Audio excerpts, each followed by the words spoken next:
It's your man Jay Graves Report, and welcome to the Mick Football Preview Week 2. Y'all know how we get it in, so let's get it in. Now, for y'all that don't know, that haven't been keeping up with the Jay Graves Report for the past 7 years, every Thursday I do a college football weekly preview and a recap.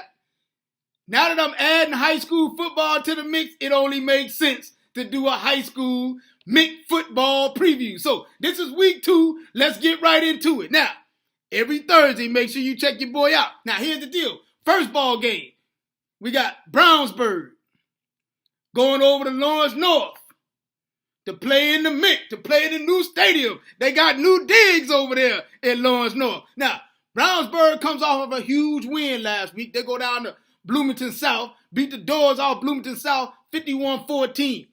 On the other side of the ball, Lawrence North put up crazy points last week, put up 42-16 to Noblesville. So now, something got to happen. Something got to give. Both these duns can't run up and down. It might be a track meet over there this weekend. Now, here's the deal. Kyle Strackers from Brownsburg put up 145 yards in the air last week. They put up 236 yards on the ground, led by Donnie Marcus, who had 12 carries, 80 yards. Well, on the other side of the ball, Darren McCulley went 5 of 7, 76 yards. But the most impressive piece about Lawrence North, they went to work on the ground. They had 414 yards on the ground, led by Aaron Williams, 11 carries, 135 yards. So, since both these duns can score points, you got to go with who playing at the crib and who got the nice stadium. Hey, I'm going with Lawrence North to win this ball game. It's going to be a tight one. Matter of fact, it ain't going to be a tight one. It's going to be a tight one, but it's going to be a track meet. You're going to do this all night. Ain't no defense going to be played in this ball game because, hey, they scoring too many points. You can't stop good offenses from scoring points. So if you want to see some fun, you better get out to Lawrence North this weekend. Now, let's move on to the next ball game. We got Fishers going over to Pike to play. Now, both these duns lost their opening game. Fishers coming off of a tough loss to North Central, 1917, and Pike loses a tough one at Zionsville, 33-32. In the last few seconds, they kick a field goal on the boy, ran him out of the joint. So now, I'll be covering this ball game, so if you at that ball game, make sure you holler at your boy. Now, I got to put this out there to the Pike faithful. I was out at Warren Central last weekend. Warren Central pit was lit. Hey, that's the best student section I've ever seen in my life. I've been covering ball games all over the country for a long time. These cats right here at Warren Central was off the chain. So now, I'm asking the question, is Pike's student section the real deal? Because the pit is already up here. They sitting at the top right now, bro. They sitting on top of the house.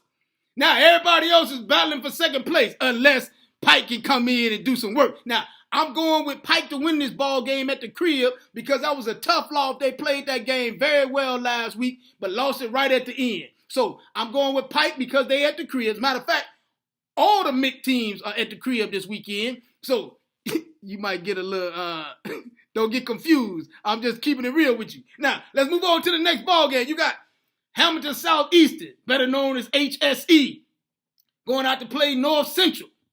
North Central's at the crib. Now, HSE put in work last week. They 1-0.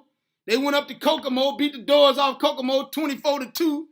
2 points, bro. Are you? Come on, Kokomo. Y'all got to put up more than 2 points on the opening game. But HSC went out there and went to work. They put up 171 yards on the ground, only 33 in the air. Well, that's a problem, bruh, because the cats over at North Central have a brand new coach. Remember, think about this. North Central been struggling for the last few years. They only won one ball game last year. They didn't win any ball game for about 2 or 3 years in a row.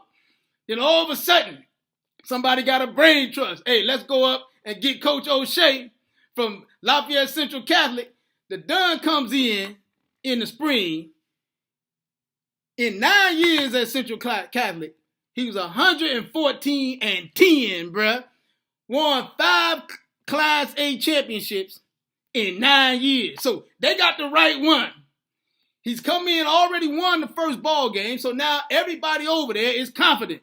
The team is confident, the players are confident, and is the student section confident? That's what I want to know. But I'm going with North Central to win this ball game, be up 2-0, starting the season. Boys gonna be they're gonna be in the twilight zone over there. They go 2-0. They ain't won 2 ball games, bro, since before Obama was the president. 2 in a row. Hey, let's move on to the next ball game. North Central, show up, do work. Panthers, where y'all at? Now, next ball game, we got Whiteland going out to play number 5, Center Grove. Now, Whiteland lost to New Palestine last weekend, bro. And now they got to show up in the octagon and play number 5, Center Grove. Now, I saw Center Grove play last weekend. At the time, they were ranked number 3 or 4 in the state, playing Warren Central. First game of the season, they go out there and have 3 dub turnovers at the beginning of the ball game, first half. They go down 27-0. Look like they're getting ready to get the doors blown off of them. They about ready to start serving, giving away popcorn because they down 27-0. All of a sudden, you got a freshman out there. A freshman. Listen to what I'm saying to you. Freshman running back, Carson Steele, better known as Potter. That done went out there and went to work. Second half, put the team on his back, came roaring back. They scored 24 unanswered in the second half. End up losing that ball game 27-24. But Carson Steele, the freshman, put up 133 yards against the number 3 team in the state. And if you look at most of the rankings across the country, they got these boys ranked number 21 in the country. So you got a freshman show up, go to work on these boys. Ain't nowhere in the world Whiteland gonna slow Potter down. Hey, he gonna run all over. He might run all over so bad, dude, he'll still be running on Tuesday. Hey, Eric Moore and company is about to go to work, redeem themselves, come back to the top, do what they need to do. I'm going with Center Grove to win this ball game. Now, let's go to the next ball game. We got Chatard going out to Lawrence, number 4, Lawrence Central. Now, Chatard won that first ball game, but they ain't play nobody, bro. They who was that, Buff or somebody like that they played? Lawrence Central went up to McCutcheon, beat the brakes off of them 40-6. They got mad work over at Lawrence Central. They got new digs, brand new stadium, so they gonna come out there and show out a little bit. Like Big Mom used to always say, they gonna show they bare bottom on Chatard. So let's move on to the next ball game. Now, we got Noblesville showing up to play number 3, Carmel. Now, Noblesville coming off of a bad loss to Lawrence North, 42-16.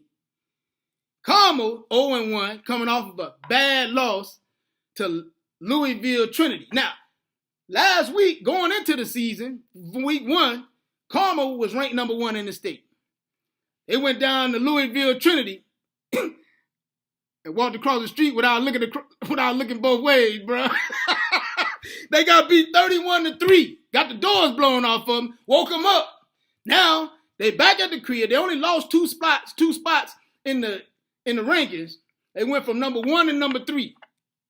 But Carmel is an excellent ball club. They just got caught sleepwalking down there. Got the doors blown off of them. I'm confident in Jake McDonald, quarterback, to lead these boys back. You got to remember, these are defending state champions, bro. So they ain't nothing to play with.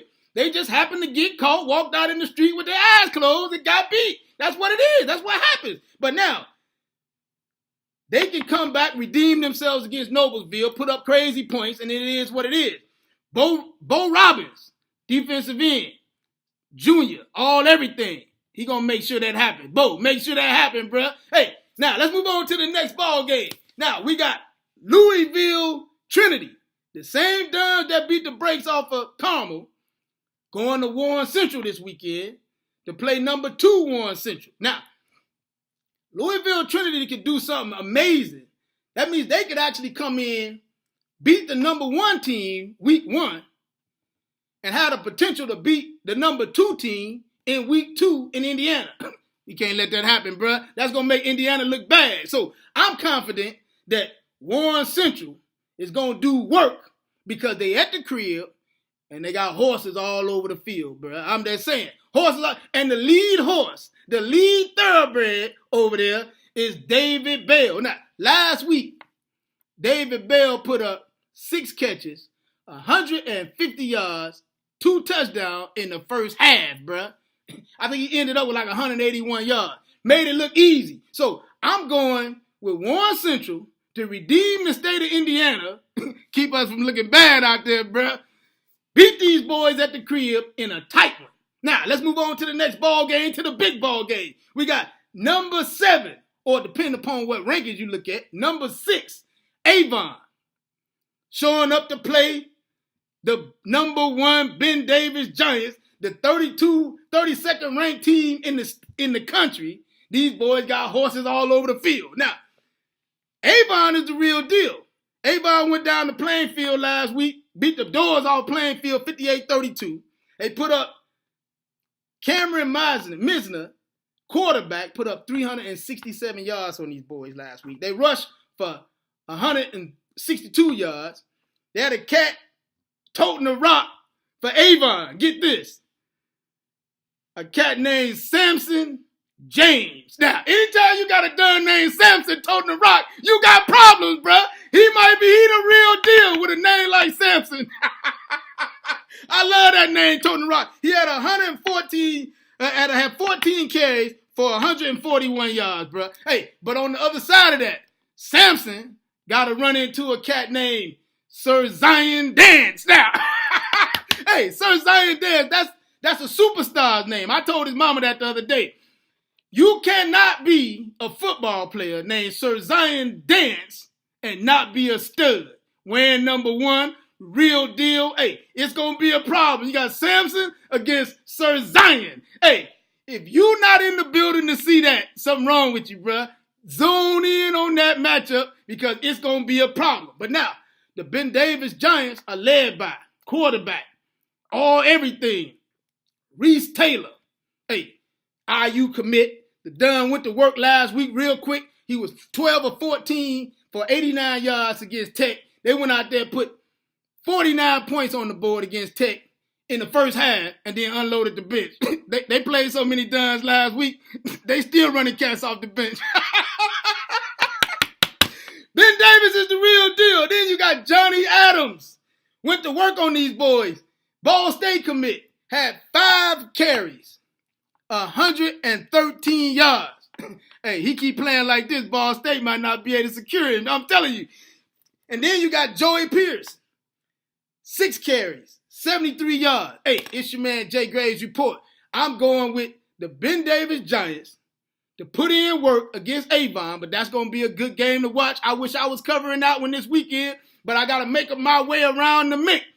Every time I come to your campus, I want to make sure that the student section is the real deal because right now, the pit is on top. It's your man Jay Graves Report from TheJayGravesReport.com, or you can hit me up on Twitter at JayGravesReport so you can holler at your boy.